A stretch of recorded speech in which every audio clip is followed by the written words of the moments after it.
Okay, so Max, the other big news, and people are probably like, wait, you forgot one giant headline. We didn't forget it. We didn't forget it. We wanted to dedicate a whole segment to it, and that is 7-on-7. The state 7-on-7 tournament went down in College Station, CSTAT, this weekend.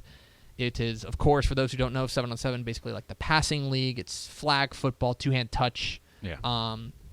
And it's there are coaches who we've gone through it. That there are some teams that are really just it works for them because it gives them great opportunity, and there's others that the offense just is not conducive to it because there's slot T and wing T and running based attacks. That not like Kennedale, for example. Kennedale has, their secondary can get a nice workout, but their offense has no use for 7-on-7. Yeah. But the state 7-on-7 tournament went down this weekend, and we've got our winners in the Division I bracket, which is the 6A and 5A teams. 6A and 5A play in Division I, and the winners, the Woodlands. Yeah. The Woodlands comes out and gets a big time victory, and the thing that you're going to see as a theme with all these teams that did well at 7-on-7 is they either have a standout quarterback, or a standout like versatile defensive back, or most preferably both. Yeah.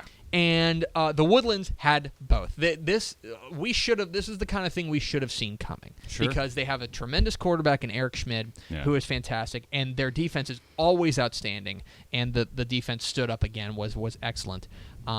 This is not a surprise necessarily because the Woodlands is a very, very good defensive team, and when they get a quarterback like they do with Eric Schmid, they should shine. And Chris Stewart, their wide receiver, went off. This was a big, big year for the Woodlands.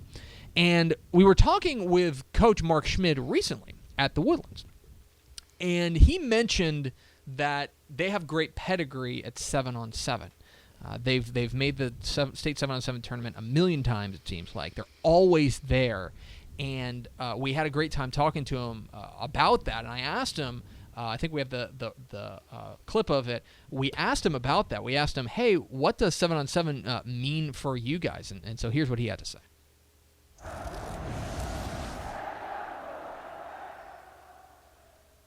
Speaking of 7-on-7, you mentioned that the Woodlands has been extremely successful there.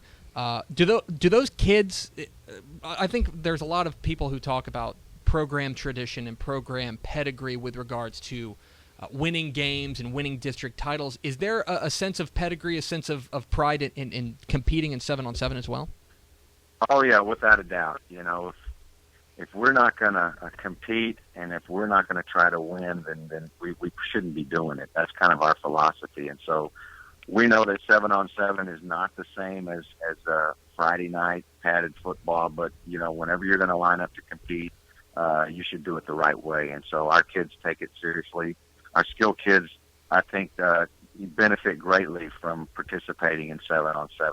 There's a big difference between getting out on the field with your teammates, just running routes and throwing and defending, versus lining up against someone else in a different colored jersey and you have to make a big play on this down to keep the drive alive or to stop the drive. And so that's our buy-in to 7-on-7, and our kids do a great job of showing up and making sure they're here to do that. And we have had a lot of success over the past in the summertime with 7-on-7.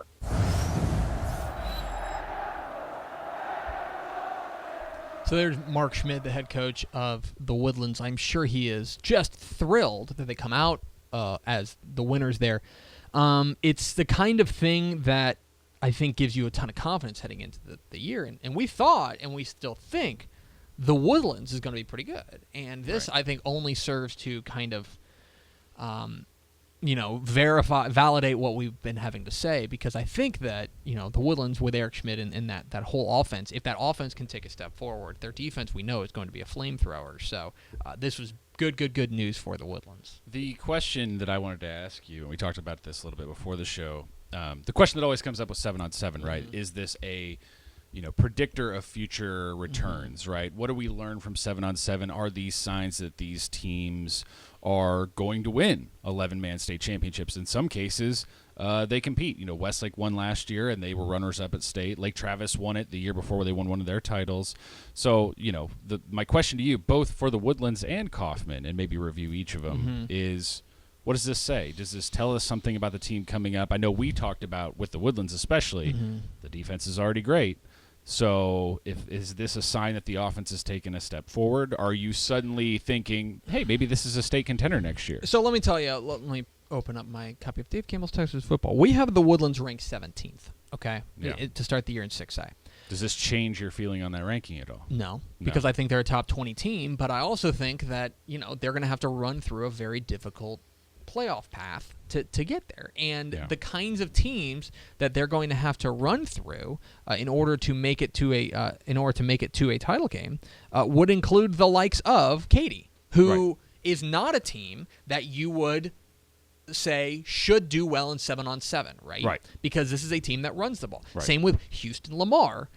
These are teams that we think are going to be very good, but their offenses are not necessarily conducive to that kind of thing. Now the thing, actually, you know what? I lied to you, because UIL Real M's got me so turned around. So turned around. Turned.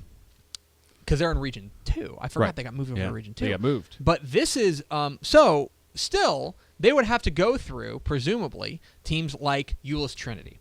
Okay? I'm sorry, not Euless Trinity. Spring Westfield. Spring Westfield, Campbell, those types of teams that we think are going to be pretty good, and maybe don't have an offense that's conducive to thriving this type of thing. Now, well, theoretically, Region 1 too. Correct. Right? If you're saying that this suddenly means they're a state contender, that means they would have to go through a Euless Trinity or someone like that. I think that this tells us. Let's put it this way: if we had the Woodlands unranked, I would come into this and say, "Wow, okay, well they've really kind of turned that on their head." I'm now I'm expecting bigger things, because maybe they got this quarterback Eric Schmidt, but we expect Eric Schmidt to be good. We expect that defense to be good. We expect the Woodlands to be good. The question is, can they get over the hump? I think this is a nice feather in their cap. This doesn't necessarily change my whole opinion of the Woodlands. So there's that. By the way, they beat Dickinson in the final. Dickinson, of course, an odd team this year because they lose so much. They lose so much, but we expect them to be great. They got great youngsters, including Montel Parker, and probably he showed what he had this year, or at 7-on-7. And of course, the other teams that made the semifinals, DeSoto and John Tyler. Those are the types of teams we always expect to be in the mix, because they always have athletes, and they always have the kind of offense that is conducive to winning at 7-on-7.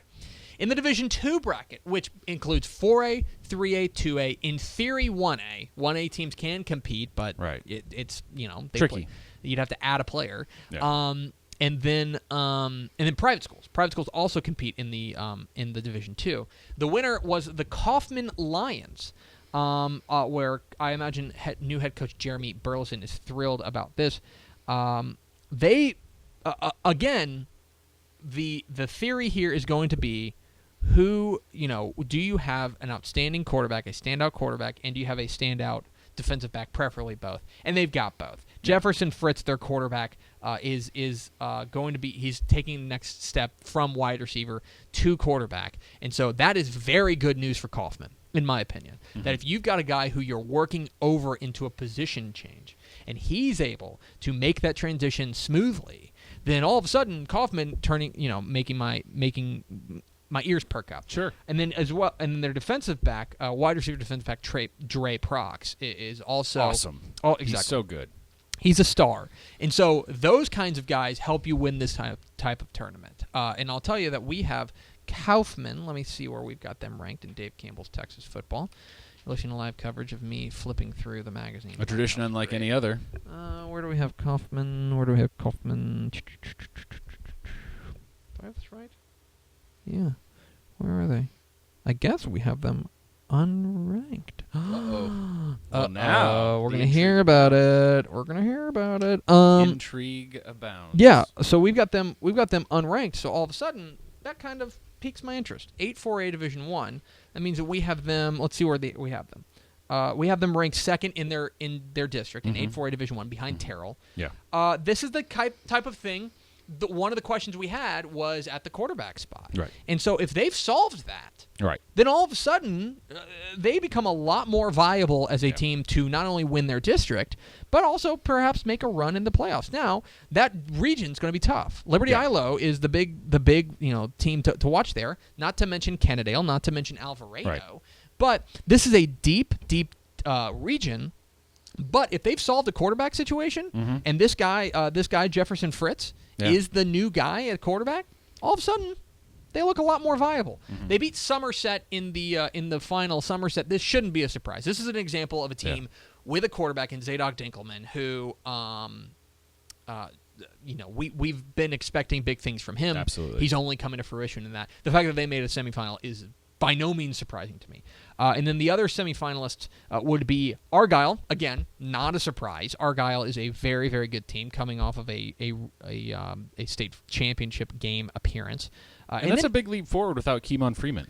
Sure, without Keemon Freeman. But I will say that they bring back Dane Ledford. You know what I mean? They bring back their quarterback in Dane Ledford. But then the other team was Wharton. And Wharton made a move. Benjamin Baylor is the guy to know on Wharton. He's a D1 recruit. He's an all-district defensive back. So the fact that they made the semifinals, a little bit surprising to me, but at the same time, if you're good, you're good. Here's the other thing about it. All four of those teams, 4A teams. Yeah. Okay? So now some of them Division I, some of them Division II, but I think that's where you kind of start to see a little bit of the numbers game happen. You don't see the 3As or the 2As coming up and winning those types of things. Here, 4A sweeps the Final Four in 7-on-7 in Division II. So the interesting thing that also emerged from this weekend is actually quarterbacks for two teams. So Kaufman actually was quarterbacked in the tournament by Trey Collier.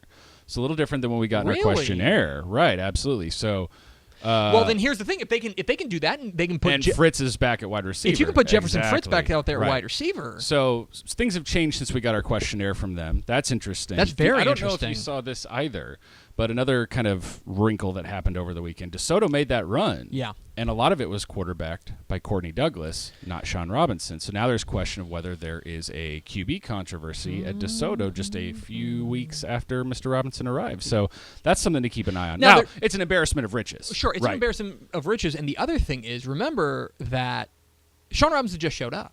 Right. So he needs some time to catch up. That doesn't necessarily mean that he's not going to be the guy, but that is very interesting. And if you're Coach Peterman out there at DeSoto, you're thinking, okay, I can do something with both these guys. I've got options. Absolutely. Here.